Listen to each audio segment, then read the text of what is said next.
Hello everyone, I'm today's presenter Rachel. We are ECIE from Taiwan. Today's topic is wireless power charging system for an electric bike application. They are our team advisors, Professor Yuchen Liu and Professor Katherine Kim. They are our team members. There are 5 benefits of wireless charging. It has low maintenance cost, readily used in adverse conditions, safe to use, convenient to use, easy to power movable devices. The ECIE E-Bike with a wireless charge have both advantages: high power density, high efficiency, high voltage regulation, and effective communication. In bad weather, if you use a wire charging station, it will often be inconvenient to use, and the wire may even break. To solve this problem, the traditional charging station is changed to a wireless charging station. This is our system architecture diagram. We use an FDT IC to implement the communication, and use Maxwell for analysis. It can achieve high power density and high efficiency. We use Maxwell to analyze the coil and find the maximal distance energy can effectively transfer. Our result shows a maximal distance is 50 minutes. This is our wireless power charging system.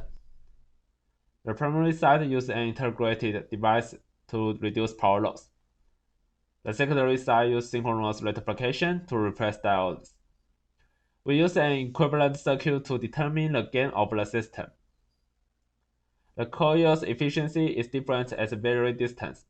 Closer distance results in efficiency. The coil maximum efficiency is 94.3%. Distance also affects energy transfer, which affects the system's temperature rise. We use beta 3H and use P07 and P09 to control the synchronous rectification. The circuit works normally and transfers energy normally. We consider 3 different communication methods. In the end, we use strict timing interval encoding to implement the communication. Beta 3H uses P04 and P07 to control M5 and M6. When SA and S9 turn on, the secondary side coil voltage will drop. The primary side coil voltage is detected to demodulation the signal. The way to decode the signal is to amplify a small section of the peak of coil resonance signal and then analyze it. The time duration for the 2-jet signal is the coding context. RX needs to constantly transmit the power status to the TX end after coding the power status.